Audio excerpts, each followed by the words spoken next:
Assalamualaikum warahmatullahi wabarakatuh. Toponim Aji Barang sudah muncul ya, pada masa Kesultanan Pajang.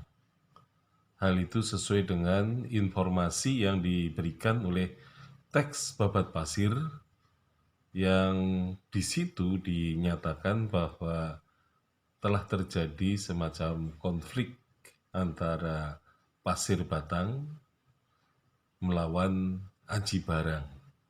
Nah, sebenarnya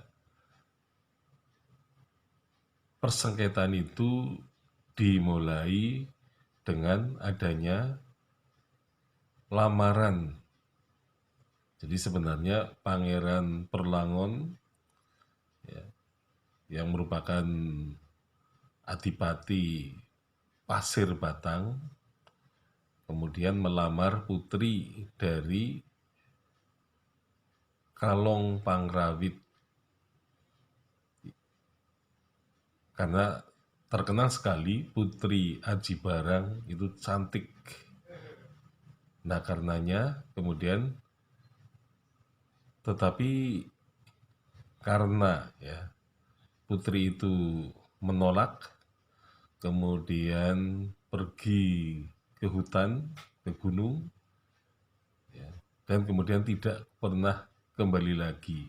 Jadi artinya putri itu kemudian pergi dari rumah dan tidak pernah kembali. Nah, sehingga dikatakan di dalam teks itu seolah-olah putri itu musnah ya di sebuah gunung. Akhirnya gunung itu diberi nama Gunung Putri. Nah, itu teks Babat Pasir mengatakan begitu. Nah, jadi di sini konflik dimulai karena merasa dendam gitu ya, Kalong Pangrawit itu.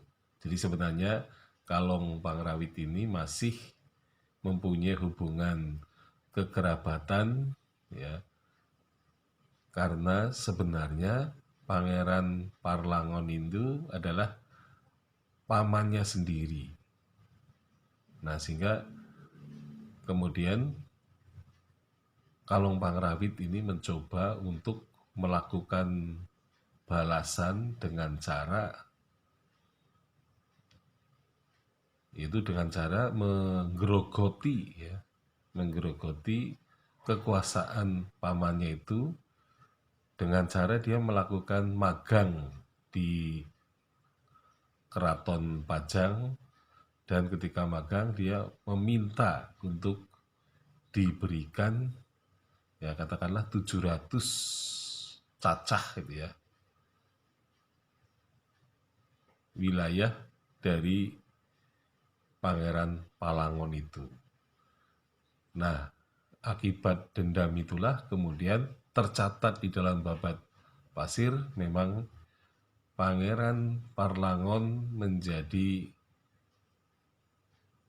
katakanlah bernasib kurang baik ya. Jadi memang dia seorang pejabat yang tidak mempunyai kekuatan ya, dalam arti kekuatan karakternya ini tidak cukup kuat gitu ya. Jadi sehingga dia bisa diombang-ambingkan oleh keponakannya itu. Nah, sehingga akhirnya Pasir Batang mengalami semacam perpecahan gitu ya. Jadi apalagi nanti akan didukung oleh peristiwa Pangeran Parlangon sebenarnya merasa sangat sakit hati terhadap Sultan Pajang yang mengubah itu ya, atau mengurangi wilayah Pasir Batang yang sangat luas ya, tetapi kemudian hanya dijadikan wilayah yang sangat sempit. Nah, karena ia sangat sakit hati terhadap Sultan Pajang, maka Pangeran Parlangon tidak mau menghadap kepada Sultan. Dan ternyata ia menyuruh ya patihnya Anglung Bayang untuk mewakilinya, tetapi perwakilan ini ditolak oleh Sultan dan kemudian Pangeran Parlangon menyuruh 4 kemenakannya atau keponakannya ini untuk menjadi wakil dirinya. Nah, tetapi 4 wakil ini akan bermasalah di kemudian hari. Karena keempat keponakan itu kemudian meminta tanah Pasir Batang atau minta tanah Lungguh dan minta jabatan, sehingga kemudian Pangeran Parlangon tanah dan jabatannya, tanah Lungguh dan jabatannya ini berkurang sangat banyak, sehingga dia kemudian mungkin mengalami stres yang berat dan kemudian sakit. Nah, inilah yang terjadi pada Pangeran Pasir Batang itu. Sekian, Assalamualaikum warahmatullahi wabarakatuh.